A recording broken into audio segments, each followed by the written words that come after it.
وسلم على رسوله النبي الأمين الحنين الكريم الرؤوف الرحيم. أما بعد فأعوذ بالله من الشيطان الرجيم. بسم الله الرحمن الرحيم. وأوفوا المكيال والميزان بالقسط ولا تبخسوا الناس أشياءهم ولا تعثروا في الأرض مفسدين. صدق الله مولانا العظيم. اللہ رب العزت کی توفیق اور حضور نبی رحمت صلی اللہ علیہ وآلہ وسلم کی نگاہ شفقت سے ہم آج کے جمعۃ المبارک کی نشست میں حاضر ہیں. دعا ہے اللہ کریم ہم سب کی حاضری اپنی بارگاہ میں قبول فرمائے. ہمارا سلسلہ وار جو گفتگو کئی جمعوں سے چل رہی تھی وہ تھا کہ اسلام کے معاشی تعلیمات جو ہمارے لیے ہیں اس کا ہم نے کمپیریٹیو اسٹڈی دیکھی. دنیا کے جو معاشی نظام جدید دور کے اہل مغرب نے دیے، رشیا نے دیے، کیپٹلزم کا نظام، سرمایہ دارانہ نظام جس کو کہتے ہیں، اور اشتراکی نظام.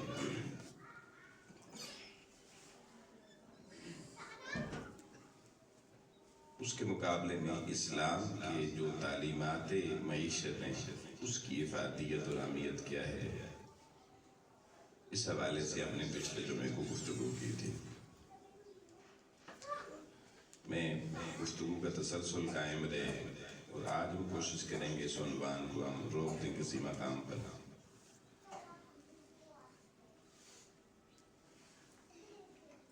اسلام میں دیکھیں صرف تجارت کرنے کا نہیں کہا کہ اب بس تجارت کرو اور جو مرضی کرو. جیسے سرمایہ دارانہ نظام نے کہا کہ بس ساری جو اکنامکس کی اصول و ضوابط ہے وہ سارے کے سارے مارکیٹ میں چھوڑ دیں اور ایک اصول پر چھوڑ دیں، ڈیمانڈ اینڈ سپلائی. اسلام نے اس اصول کو سپورٹ ضرور کیا ہے لیکن اسلام کی تعلیمات اس سے بہت آگے کی. وہ کیا ہے کہ اسلام کہتا ہے کہ تاجر جب مارکیٹ میں تجارت کرنے آئے تو وہ سب سے پہلے یہ سوچ کے تجارت کرنے آئے کہ اس نے صرف دنیا کا نفع نہیں کمانا بلکہ اس کے نفع کی حدود وسیع ہیں. اس نے اپنی تجارت میں وہ نفع کمانا ہے جو نفع اسے دنیا میں بھی ملے، قبر، حشر اور آخرت میں بھی اسے اس کا نفع نصیب ہو. یہ تصور دنیا کے کسی اور معاشی نظام کے ہاں نہیں ہے، مطلقاً نہیں. اب اس مائنڈ سیٹ سے جب کوئی بندہ تجارت کے میدان میں آئے گا تو اس کی سوچ کے اندر دوسروں کے حقوق پہ ڈاکہ ڈالنا نہیں ہوگا، دوسروں کے معاشی حقوق سلب کرنا نہیں ہوگا، دوسروں کو ناجائز طریقے سے ان سے مفاد اٹھانا نہیں ہوگا. وہ دوسرے کو کبھی بھی نقصان میں دیکھنا پسند نہیں کرے گا. وہ اپنا نفع بھی سوچے گا، دوسرے کا بھلا بھی سوچے گا. یہ سوچ بھی صرف پیغمبر اکرم صلی اللہ علیہ وآلہ وسلم کے دیے ہوئے معاشی نظام میں ہے، باقی دنیا کے کسی معاشی نظام میں نہیں. باقی دنیا کا ہر معاشی نظام کہتا ہے اپنا فائدہ اٹھاؤ، دوسرا جائے پاڑے. اب کیونکہ وہاں سارا کچھ دنیا میں ہی کرنا ہے، دنیا سے آگے ان کا تصور ہی نہیں. اسلام نے تصور آخرت کا دیا ہے اور وہ بڑا تصور دیا ہے، اور یہ بھی کہا ہے کہ وہاں پوچھ ہونی ہے، کیا کمایا، کیا کھایا، کیسے لگایا. اللہ کی حضوری میں جواب طلبی ہونی ہے. لہذا اس حوالے سے کوئی انسان آپ سے کسی کو شر نہ پہنچے، نقصان نہ پہنچے، آپ کسی کے نقصان میں ذمہ دار نہ ٹھہریں. تو دوسروں کو نقصانات سے بچانا یہ بھی اسلام کے تاجر کی سوچ میں شامل ہے. اس لیے اسلام نے 4 چیزوں کو بنیادی ڈائریکشن دی. نمبر 1 سود حرام کر دیا. تو اس پہ میں پچھلے دفعہ کچھ بات کر چکا ہوں. کہ کیوں اسلام نے سود حرام کیا؟ مطلقاً اسلامی تجارت کے اندر سود کی کوئی گنجائش نہیں ہے۔ یہ الگ بات کہ آج اسلامی ممالک میں سارا سودی نظام چل رہا ہے، نام اسلام کا ہے، نظام اسلام کا نام ہے۔ دوسری چیز، اسلام نے دولت اکٹھی کرنے کے لیے دھان دھونس کے جو طریقہ کار ہوتے ہیں ان کا استعمال کرنے کی اجازت دی، یعنی گیمبلنگ کی اجازت دی۔ گیمبلنگ کس کو کہتے ہیں؟ گیمبلنگ کہتے ہیں جوا بازی۔ اب ہماری دنیا میں آج ایک وہ جوا ہے جو باہر کسی تھڑے پہ بیٹھ کے کھیلا جاتا ہے، وہ یورپ میں بھی حرام ہے اور پاکستان میں بھی حرام ہے، کیونکہ وہ غریب بندہ کھیلتا ہے، اور غریب بندے کے لیے سارے اصول قانون ہوتے ہیں۔ اس کو پولیس پکڑ کے لے جائے گی اور اس کے بیچارے کی اچھی خاصی دھلائی بھی ہوگی اور اس کو جان بھی چھڑانی مشکل ہو جائے گی۔ لیکن اگر باقاعدہ ریاست کے تحت، سرمایہ داروں کے تحت، سرمایہ دار اکٹھے ہو کر، وڈیرے اکٹھے ہو کر، تاجر اکٹھے ہو کے کوئی 5 سٹار 7 سٹار قسم کی ہوٹل ٹائپ کی کسی چیز میں اگر کوئی قہوہ خانہ قائم کر دیں اور وہاں وہ جوا کھیلیں جس میں دنیا کی ریاستوں کے بڑے بڑے لوگ بیٹھے ہوئے ہیں، تو اس کو کیونکہ سرکاری پروٹوکول حاصل ہوتا ہے لہذا وہ جائز قرار دیا جاتا ہے ہمارے یہاں، ہماری ریاستوں میں، دنیا بھر میں۔ اب تو سعودی عرب میں بھی یہ جائز قرار دیا گیا ہے، وہاں پہ بھی اس طرح کا سسٹم بن چکا ہے کہ وہی چیز کسی تھڑے پر ہو رہی ہے تو وہ حرام تھی، لیکن کسی سپرویژن میں اچھی جگہ پر ہو رہی ہے تو اس گیمبلنگ کہتے ہیں یہ جائز ہے، یہ درست ہے۔ اور پھر اس طرح کا کمایا ہوا سرمایہ، اس کو کالا دھن کہتے ہیں، پھر اس کو سفید کرنے کے لیے پھر اور کالے دھن کیے جاتے ہیں، وہ سارے بھی جوئے میں آتے ہیں۔ اسلام نے جوا کو مطلقاً حرام قرار دے کے ہر اس طرح کا راستہ بند کر دیا جس میں ایک فریق بغیر محنت کے لمحوں میں کروڑ پتی ارب پتی ہو جاتا ہے، اور ایک بندہ اپنا سرمایہ اسی جوئے کے بازار میں لا کے لمحوں میں کروڑوں سے زیرو ہو جاتا ہے۔ اسلام ایسے کسی معاشی نظام کو سپورٹ نہیں کرتا۔ اب ہماری قوم کا مائنڈ سیٹ آپ حیران ہوں گے، اسلام کے مطابق تربیت نہ ہونے کی وجہ سے اور اسلامی اصولوں کو نہ اپنانے کی وجہ سے یہ ہے کہ ہمارے یہاں جو بندہ جتنا مرضی مذہبی ہو، اس کو جہاں شارٹ کٹ ایسی ملے گی راتوں رات کروڑ پتی بننے کی، وہ کسی سے نہیں پوچھے گا اسلام کیا کہتا، وہ پوچھ جائے گا۔ پھر کوئی ڈبل شاہ پیدا ہو جائے گا، کوئی ٹرپل شاہ پیدا ہو جائے گا۔ یہ جو نام آپ نے سنے نا ماضی، یہ سب کسی کی پیداوار، جوئے کی پیداوار تھی۔ یہ پیسہ لاؤ اور دگنا دگنا چگنا کرو، یہ 2 گنا 4 گنا پیسے والے جتنے کھیل ہوتے ہیں نا، یہ سارے کے سارے جوئے کے ساتھ منسلک ہوتے ہیں، اور پھر ڈوبتے ہیں تو زیرو ہو جاتے ہیں۔ اسلام اس کی اجازت نہیں دیتا۔ 2 چیزیں ہو گئی۔ تیسری چیز، اسلام احتکار کی اجازت نہیں دیتا۔ احتکار ایک ٹرم ہے، اس کو ذخیرہ اندوزی کہتے ہیں۔ اب دنیا کا کوئی معاشی نظام ذخیرہ اندوزی روکنے کے لیے کوئی تعلیم نہیں دیتا، نہ سرمایہ دارانہ نظام دیتا ہے، نہ اشتراکی نظام دیتا ہے، لیکن اسلام میں پیغمبر اکرم صلی اللہ علیہ وسلم نے باقاعدہ طور پر سختی کے ساتھ ذخیرہ اندوزوں کو جہنم کی نوید سنا کے کہا کہ ایمان اور کلمہ جس کے باطن میں ہوگا وہ کبھی بھی مارکیٹ میں کسی چیز کو جو لوگوں کی ضرورت ہے اس لیے نہیں روکے گا کہ مہنگی کر کے بیچوں گا۔ ایسے تاجر کو آقا علیہ السلام نے اپنی امت سے خارج کر دیا، کہا میرا اس کا کوئی تعلق نہیں ہے۔ لیکن ہمارے یہاں کیا ہے، ابھی رمضان آنے والا ہے، میں ابھی یہاں چند لمحے پہلے ہی ملک صاحب میرے ساتھ ان سے بات کر رہا تھا کہ پچھلے جمعے کو یہاں یہ ملک صاحب بیٹھے تو بھی ہمارے چوئی صاحب بیٹھے، مجتبا صاحب، یہ گواہ ہیں کہ یہاں اس کارنر سے میں نے لیمو لیے 150 روپے کلو، اور شعبان کا چاند نظر آ گیا، آج آپ اس پوری مارکیٹ میں ڈھونڈ کے دیکھیں کہاں گئے، کیونکہ آگے رمضان آنے والا ہے۔ ذخیرہ اندوزی میں چلے گئے نا. 100-150 روپے کلو والی پروڈکٹ جو عام مارکیٹ میں پڑی ہوئی تھی آج آپ کو یہاں پورے بازار میں ڈھونڈنے سے نہیں ملے گی. کہاں چلے گی؟ ذخیرہ اندوزی میں چلے گی. یہ ذخیرہ اندوزی کافروں نے کی. ہمارے شہر میں کون رہتے ہیں؟ اب یہی 15 دن کے بعد یہ چیزیں منصہ شہود پر پھر آ جائے گی. رمضان کی خریداری شروع ہوگی. وہ جو 150 روپے کلو تھی وہ 150 روپے کی پاؤ بھی نہیں ملے گی. یہ جو جن لوگوں نے یہ کرنے والے ہیں، چاہے وہ عام ریڈی والا ہے چاہے وہ پیچھے سرمایہ دار ہے، یہ سب ان کو پتہ ہونا چاہیے کہ ذخیرہ اندوزی کرنے والے تاجر کو امام الانبیاء علیہ السلام نے خوشخبری سنائی کہ جہنم جائے گی.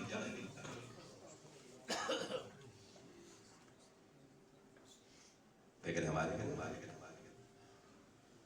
اسلام صرف مسجد تک ہے، بازار تک ہم اسلام کو لے کے جانا پسند ہی نہیں کرتے. اور یہ جو لوگ کرتے ہیں کیا وہ مسجد میں نہیں آتے؟ وہ مسجد میں آتے ہیں، لیکن ان کا اسلام وہ مسجد میں ہی رہتا ہے، وہ ادھر ہی رکھ کے جاتے ہیں. باہر بازار میں ساتھ اسلام کو نہیں لے کے جاتے، کیونکہ آخرت مرنے کا وہ سوچ ہی نہیں ہے، خوف ہی نہیں ہے. دنیا کی کمائیاں کرنی ہے، سیزن لگانا ہے. اب دیکھیں یہاں ہمارے لوگ پورے اسلام کا بیڑا گرک کر کے رکھ رہے ہیں، اسلام کو بدنام کر رہے ہیں. حالانکہ دیکھیں اسلام کا بھی معاشی اصول یہ تھا، سرمایہ داریت کا بھی یہ تھا، ڈیمانڈ اینڈ سپلائی، جس میں میں تفصیلی بات کر چکا ہوں کہ مارکیٹ میں کسی چیز کی ڈیمانڈ بڑھ جائے، طلب بڑھ جائے تو اس کی سپلائی بڑھانی پڑتی ہے، اور سپلائی بڑھنے کی وجہ سے قیمتیں نیچے آنے چاہیے. اصول یہ کہتا ہے ہمارے یہاں رمضان میں چیزوں کی ڈیمانڈ بڑھتی ہے، سپلائی روک کے جان بوجھ کے متاثر کر کے اس کے ریٹ بڑھا دیتے ہیں. کدھر گیا کلمہ، کدھر کی ہماری.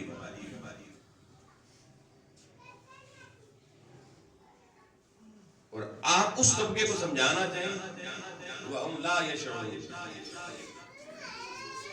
انہوں نے کہنا جی یہ اپنا دین لے جائیں مسجد میں رکھیں، ہمیں بازار میں نہ لائیں، ہمارا تو سیدھا.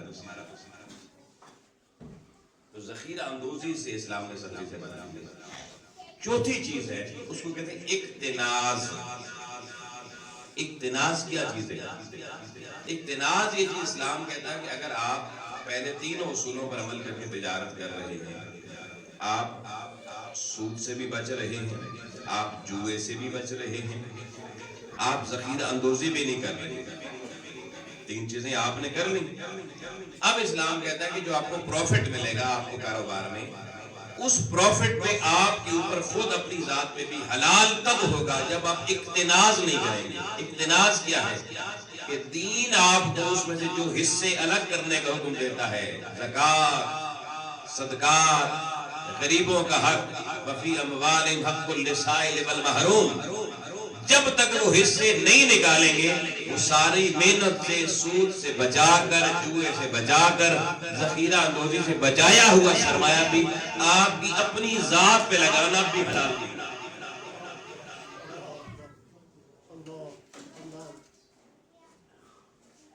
اس سرمایہ سے غریبوں کی کفالت ہونی ہے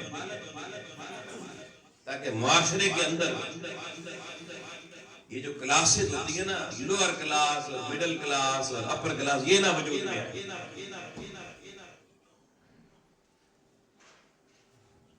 اور یہاں میں صرف ایک حدیث ضروری سمجھتا ہوں آپ کو بتانا. سیاست کی 2 کتب میں یہ حدیث موجود ہے. امام الانبیاء علیہ السلام فرماتے ہیں کہ جو قوم تجارت سے آنے والے مال پر زکوٰۃ، صدقات اور خیرات اللہ کی بارگاہ میں غریب لوگوں کو نہیں دیتی، اس کو 3 مشکلات سے گزرنا پڑتا ہے. سب سے پہلے اس قوم کے لیے بارشیں روک دی جاتی ہیں، بارشیں رک جاتی ہیں. دوسرا، اس قوم کو قحط سالی سے گزرنا پڑتا ہے، بارشیں نہیں ہوگی تو قحط سالی ہوگی.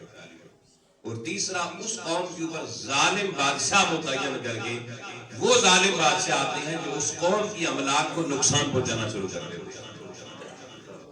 میں اس کی تشریح نہیں کروں.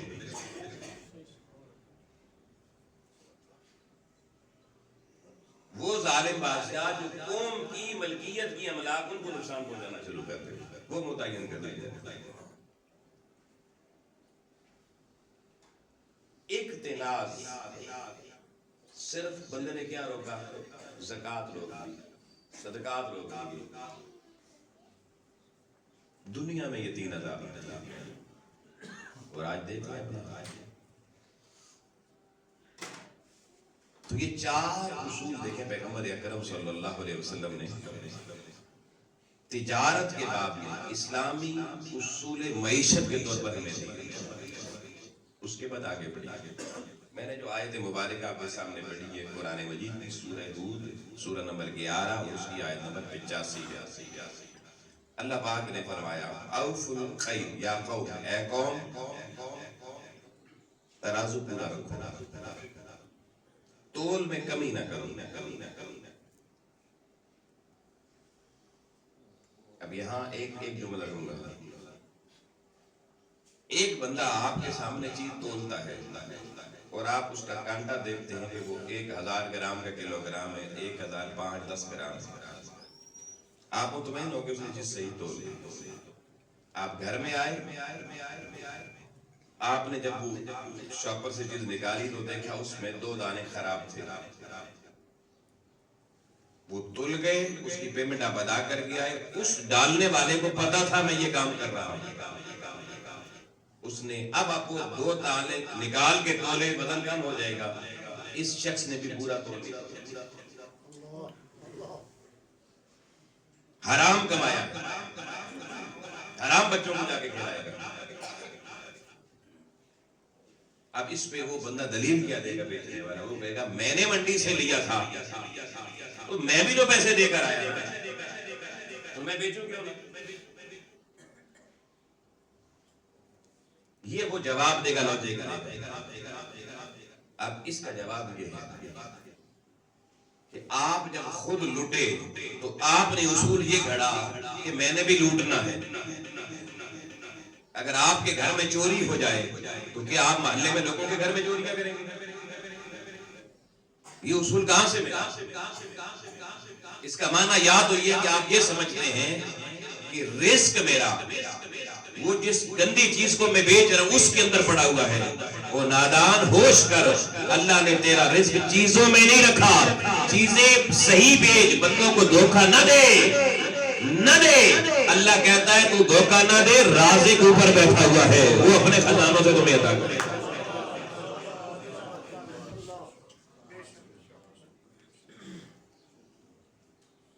اس پہ میں ایک اصول اور بتا دوں.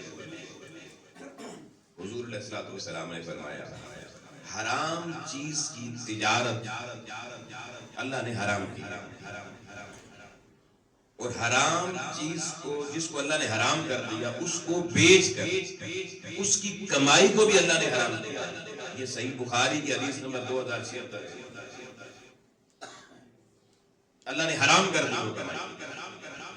بلکہ سنن ابو داؤد شریف میں جائیں اس کے اندر 2246 نمبر پہ بھی حدیث سنن ابو داؤد شریف میں.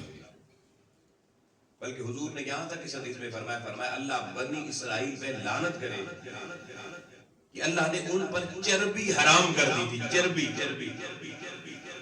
بنی اسرائیل پہ اللہ نے چربی حرام کر دی تھی کھانا. انہوں نے چربی بیچ کے اس کے پیسے سے چیزیں کھانا شروع کر دی. حضور نے فرمایا اس قوم پر اللہ لعنت کرے اس پر چربی حرام ہوئی تو انہوں نے چربی کی کمائی کھانا شروع کر دی. کمائی جائز ہوتی ہے حضور لعنت کرتے. اب شراب اگر پینا حرام ہے تو کیا بیچنا جائز ہو جائے گی؟ اس سے پیسے کما کے کہیں گے میں نے تو محنت مزدوری کی. نہیں، چیز حرام ہے اس کی کمائی بھی حرام. اس لیے حضور نے کہا سود کا کاروبار کرنے والا، سود کی تحریر لکھنے والا، دونوں دوزخ میں جائیں گے. لکھنے والا کہتا ہے میری تو جاب ہے جی، میں کیا کروں، میں تو لکھ رہا ہوں، نہیں میں تو اپنی تنخواہ دوں گا مہینے کے بعد. بھائی حرام کام کی تنخواہ بھی حرام، حلال نہیں.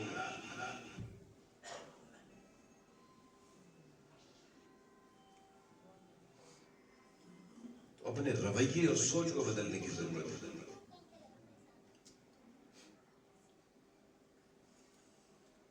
قرآن مجید نے دیکھے فرمایا کہ اے قوم اوفوا المکیال والمیزان بالقسط، انصاف کے ساتھ مال تولنا سیکھو۔ انصاف کا تقاضا یہ کسی بندے کو گندی چیز نہ دے۔ حضور علیہ السلام مدینے کی منڈی میں، غلہ منڈی میں گئے، ایک مسلمان تاجر گندم بیچ رہا تھا یا جو بیچ رہا تھا، اناج یعنی بیچ رہا تھا۔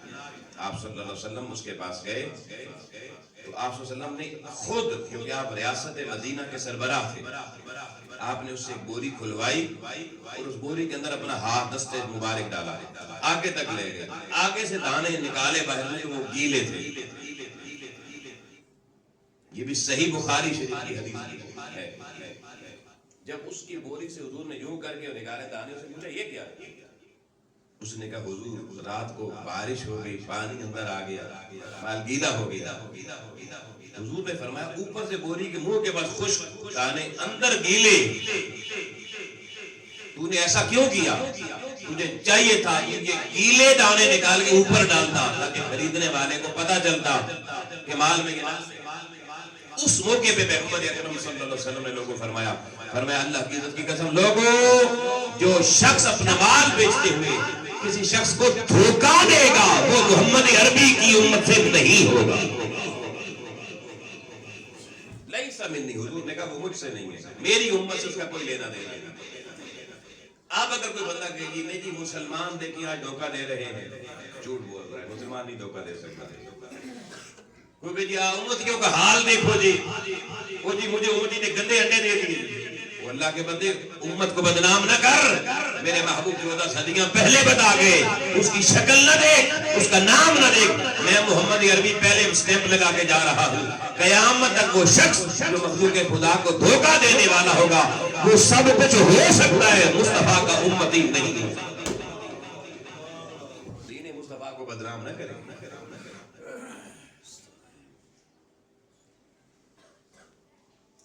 ایک شخص ایک بچے کو پکڑ کے آپ کے گھر لے آتا، کہتا ہے بچے نے چوری کی ہے، یا بچے کو کیوں نہیں سمجھاتے؟ آپ کہیں بھائی یہ میرا بچہ ہی نہیں ہے، تو وہ بندہ آپ کو گلا کر سکتا ہے؟ گلا تو تب بنے گا جب اچھا میرا بچہ، تو حضور کہہ رہے وہ میرا امتی ہے ہی نہیں بھائی، تو گلا پھر کیوں امت سے؟ یہ اصول تجارت حضور دے رہے ہیں۔ یہ بچپن میں جب بچوں کو آپ کہتے ہیں نا بیٹا جاب تلاش کرو، کاروبار کرو، اس سے پہلے یہ اصول تجارت اپنے بچوں کو بطور مسلم کمیونٹی ہمیں پڑھانے چاہیے، یاد کروانے چاہیے۔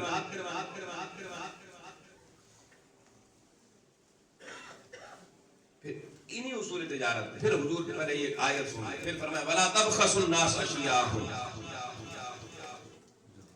حضور نے فرمایا وَلَا تَبْخَسُوا النَّاسَ أَشْيَاءَهُمْ، لوگوں کو جو چیز کو خریدیں استعمال کے لیے، استعمال میں آنے والی چیز ذرا برابر بھی جب استعمال کریں تو گھٹنی نہیں چاہیے، تب خسر نہ۔ وہ میں نے مثال دی، آدھے امرود گندے ڈال دے گا جو بندہ، وہ تو گھٹ گئے نہ، نہیں کھائے جائیں گے۔ تو قرآن کیا کہہ رہا ہے کہ چیز وہ دینی ہے جو وہ استعمال کرے تو گھٹے نہ۔ اب اگر کوئی شخص اپنی ریڈی سے اپنی دکان سے وہ گندا مال نکال کے الگ کر کے یا کوئی چیز سامنے ڈال کے اگلے کو پیش کرے، آنے والے گاہک کو بھائی کسٹمر دیکھو یار کوئی چیز ممکن ہے میری آنکھوں میں کوئی فرق نہ ہو، کوئی چیز گندی نہ ہو، یہ خوف نہ رکھے کہ میرا مال گھٹ جائے گا، میرے پیسے گھٹ جائیں گے، اتنے گندے نکل جائیں گے، میری شام کو انکم کم ہو جائے گی۔ نہیں، اگر کلمہ پڑھتا ہے تو دل اپنا خالق کائنات کی طرف رکھے اور کہ مالک تیری مخلوق کو نقصان نہیں پہنچنے دوں گا، میرے نفع کا مالک تو ہے۔ اللہ کہتا ہے ایسی سوچ رکھ اے بندے، میں آن کرتا ہوں تجھے، اگر تو میری مخلوق کو نقصان سے بچائے گا تجھے ہر نقصان سے بچانا تیرے رب کا، تیرے اللہ کا کام ہے۔ بندہ خود اپنے آپ کو نقصان سے نہیں بچا سکتا، اگر رب نہ چاہے یار کچھ اللہ پر بھی چھوڑ دے، سارے فیصلے خود ہی کرے۔ پھر فرمایا وَلَا تَعْثَوْا فِي الْأَرْضِ مُفْسِدِينَ، کہ زمین پہ فساد نہ پھیلاؤ۔ یعنی جو بندہ پیمائش کم کرتا ہے یا گندی چیز ڈال دیتا ہے، ناقص چیز ڈال دیتا ہے، دھوکہ دے دیتا ہے، یہ وہ شخص قرآن مجید نے کہا یہ فساد فی الارض کا مرتکب ہو رہا ہے، یہ زمین پہ فساد پھیلانے والوں میں شامل ہے۔ اور سورہ بقرہ کی ابتدا میں اللہ پاک نے فرمایا فساد پھیلانے والوں کو مومن نہیں کہا، کافر بھی نہیں کہا، ان کو قرآن مجید نے منافق کہا۔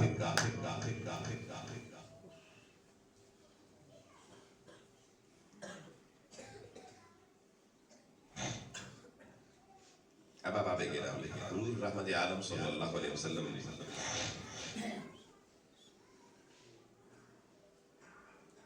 جو اصول ہمیں دیے، میں ایک دو بس اتنا ٹائم میں اور آپ کے سامنے رکھتا ہوں۔ آقا علیہ الصلوۃ والسلام نے فرمایا کہ یہ بھی صحیح بخاری کی 2079 نمبر حدیث ہے کہ جب آپ اپنے معاملات تجارت کے کسی سے کرتے ہیں یا سودا لیتے ہیں یا بیچتے ہیں یا کوئی تقاضا پیسوں شیسوں کا کرتے ہیں، حضور کا فرمان ہے، آقا نے فرمایا جو شخص، بلکہ حضور نے یوں فرمایا اللہ اس میرے امتی پہ رحم کرے، رحمت اس کو عطا کرے، جو شخص اپنا مال بیچتے ہوئے، خریدتے ہوئے یا اس کے لیے تقاضا کرتے ہوئے نرم زبان استعمال کرے، نرم زبان استعمال کرے۔ کس قدر خوبصورت تعلیمات پیغمبر اکرم نے دی گئی ہیں۔ مجھے بتائیں دنیا کا کون سا معاشی نظام ہے جس نے زبان کے بارے میں بتایا کیسی استعمال کی؟ یہ واحد اس دھرتی پہ اور لوگوں میرے آپ کے کریم لجپال نبی صلی اللہ علیہ وسلم آپ کی زبان ایک صحیح اصول ملے گا۔ آپ کہتے ہیں کہ مال بیچنا ہے تب بھی زبان نرم رکھ، مال خریدنا ہے تب بھی زبان نرم رکھ، اور اگر کوئی کسی سے کوئی پیسے مانگنے ہیں، کوئی تقاضا کرنا ہے، کوئی لین دین کا مسئلہ ہے، اس میں بھی زبان کی سختی کی طرف نہ۔ حضور نے دعا دے دی، فرمایا جو بندہ اس پر عمل کرے گا اللہ اس کے گھر کو رحمت سے بھر دے گا۔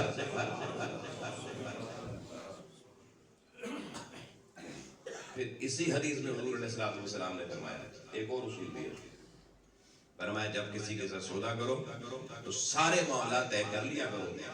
معاملات طے ہو گئے، ابھی بندے جدا نہیں ہوئے، بیٹھے ہوئے ہیں، استعمال ہو گیا، سب کچھ ہو گیا، اور اچانک کسی ایک فریق کی نیت بدل گئی کہ میں نے سودا نہیں کرنا، حضور نے فرمایا نشست برخاست کرنے سے پہلے لکھا ہوا سودا بھی تیرے دن برخاست کیا جا سکتا ہے۔ بتائیں جی، ہمارے کہتے اب لکھ دیا گیا جی، اب بیانہ ضبط ہو گیا جی، حضور کیا فرمایا؟ نشست ختم ہونے سے پہلے سودا ختم کر سکتے ہیں، اجازت دے۔ پھر امام الانبیاء علیہ السلام نے فرمایا جب آپ کوئی سودا کریں، کوئی مال بیچیں، خریدیں، تو دونوں فریقین اپنے درمیان کوشش کریں۔ حضور کا فرمان ہے کہ ہر معاملہ سچ پر مبنی بیان کریں، کوئی ایک بھی جملہ جھوٹ کا، کوئی ایک بھی جملہ دھوکہ دینے والا استعمال نہ کریں، جو سچ ہے وہ بیان کریں۔ آقا فرماتے ہیں میں ضمانت دیتا ہوں جس نے اپنا سودا سچ کی بنیاد پر بیچا، میں محمد عربی اس کو اللہ کی بارگاہ سے برکت لے کر خود اسے عطا فرماؤں۔ برکت کہتے ہیں، حضور کہتے ہیں اس کو میں لے کر اللہ سے دوں گا۔ آپ لوگوں ہم تو صرف پیسے لیتے ہیں، برکت کبھی کسی نے خریدی؟ برکت تاجر نہیں دے گا، برکت دکاندار نہیں دے سکتا، مال بیچنے والا نہیں دے سکتا، لیکن حضور نے اصول دے دیا جو اپنے مال تجارت میں سچ کو بنیاد بناتا ہے وہ مال بیچ کے پیسے لے کر گھر بعد میں پہنچتا ہے، اللہ کی برکت پہلے دروازے پر آ جاتی ہے۔ برکتیں پہلے اس گھر کا طواف کرنا شروع کرتے ہیں۔ ان لوگوں جس گھر میں برکت آ جائے اس میں تنگی ختم ہو جاتی ہے، اور جس میں برکت نہ آئے بھلے کثرت آ جائے تنگی پھر بھی ختم نہیں ہوتی۔ مسائل کتنے لوگ کہتے ہیں جی کما کے تھک گئے ہیں، پورا ہی نہیں ہوتا ہے، پورا ہی نہیں ہوتا ہے، بنا کے تھک گئے ہیں پھر بھی پورا نہیں ہوتا ہے۔ کیوں نہیں ہوتا؟ برکت نہیں۔ اور آخری اصول حضور کی زبان سے جو دینا چاہتا ہوں، اب آپ کے نام بلکہ قرآن کی زبان سے دیتا ہوں۔ یہ قرآن مجید کی یہ بڑا وسیع مضمون ہے، میں نے تو صرف ابھی اس پہ آپ کو پریمبل اس کا آپ کے سامنے رکھا ہے۔ یہ قرآن مجید کی سورہ نمبر 24 ہے، سورہ نور، اور اس کی آیت نمبر 37 ہے۔ اب تاجر جتنا مرضی بڑا بزی ہو، جتنی مرضی بڑی پارٹیاں ڈیلنگ بیٹھی ہوئی ہو، لیکن اگر خانہ خدا سے آواز آ جائے اللہ اکبر اللہ اکبر، حی علی الصلاح حی علی الفلاح، کہ اب کامیابی بازار میں نہیں ہے، اب ادھر آؤ خانہ خدا میں، ادھر اللہ کامیابیاں بانٹنے لگا ہے۔ کہتے ہیں جی دکان کر کر کے زندگی پر تھک گئے، کامیابی نہیں ہوئی۔ ارے نادان کامیابی کیوں نہیں ہوئی؟ قرآن پڑھ، اللہ کہتا رجال لا تلہم تجارت ولا بیع عن ذکر اللہ واقام الصلاۃ وایتاء الزکوٰۃ، فرمایا لوگوں وہ مرد نہیں ہے جس کی تجارت، جس کا لین دین، جس کا معاشی سسٹم اسے اللہ کے ذکر سے روک دے، نماز سے روک دے اور زکوٰۃ سے روک دے، اللہ کہتا ہے وہ تو مرد ہی نہیں ہے۔ ارے مرد وہ ہے تجارت بھی چل رہی ہو مگر خانہ خدا میں جانے کا وقت آ جائے ساری تجارتیں رک جائیں، پہلے بندہ خدا کی حضوری میں آئے، پلٹ کے جب اپنے کاروبار میں جائے گا اللہ کہتا ہے عبادت بھی لے کے جائے گا، نور بھی لے کے جائے گا، رحمت اور برکت بھی لے کے جائے گا۔ مرد کا بچہ وہ ہے جس کی تجارت اس کو کبھی بھی اللہ کے ذکر سے، نماز اور زکوٰۃ سے نہ روک سکے۔ تین چیزیں بتائی۔ اب جو بندہ تجارت کرتا ہے، نہ نماز نہ زکوٰۃ نہ اللہ کا ذکر، اللہ کہتا ہے وہ مرد نہیں ہے۔ اب سوچے قیامت کو کن میں کھڑا ہو؟ عورت تو اللہ نے بنایا نہیں، مرد ہے نہیں، قرآن نے کہہ دیا۔ خدا جانے کس چوہے کے ساتھ، کس چچوندر کے ساتھ اللہ کو کھڑا کرے گا، انجام سوچا۔ تو اب آبے گرامی پھر فرمایا یہ کام صرف وہی لوگ کریں گے تجارت کے ساتھ نماز بھی اپنے وقت پہ، زکوٰۃ بھی اپنے وقت پہ، اللہ کا ذکر بھی رہے۔ یخافون یوما تتقلب فیہ القلوب والابصار، جن کے دل میں اور جن کی آنکھوں میں اللہ کا خوف غلبہ پائے گا، انہیں حیا ہوگا اپنے مالک کا۔ دوستان محترم، اس پیغام کے ساتھ کہ دیکھیں ہر شخص اپنی معیشت کے لیے کچھ نہ کچھ کرتا ہے۔